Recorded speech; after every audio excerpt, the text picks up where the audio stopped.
producto rompefilas de DataLogic de la familia Joya, el cual se compone de ciertas partes para poder dar su solución.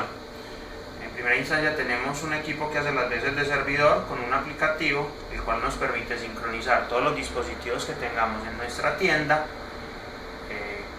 con el POS por medio de un archivo que se les carga para que todos estén actualizados con los productos y los precios que están rigiendo actualmente. Una vez sincronizada la información a los dispositivos, el operador que va a salir a tomar la solución de rompefilas para agilizar los cobros de los mercados simplemente tiene que hacer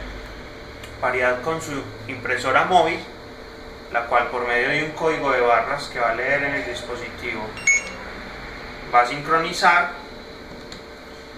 y una vez sincronice simplemente va a leer su código de operador y va a empezar a hacer la lectura de los productos que tenga la persona que se dirige a la caja. Entonces el sistema me permite leer todos los productos,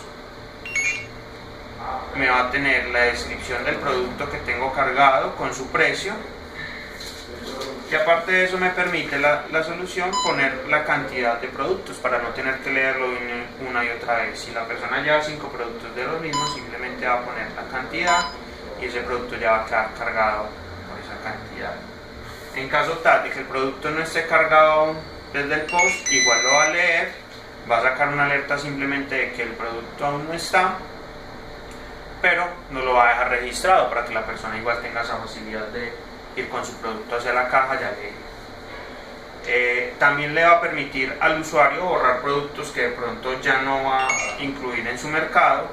entonces permite quitarlo de la lista para que no haya un problema a la hora de pagar. Y una vez termine su mercado, simplemente el operador va a generar el total de lo que ha llevado y va a generar la impresión de un código de barras por medio de la impresora móvil, con el cual la persona simplemente va a tener que acercarse a la caja y el cajero, por medio de su dispositivo de lectura, los va a leer y él va a descargar al equipo toda la información de los productos que lleva y solo va a tener que hacer el cobro del mercado.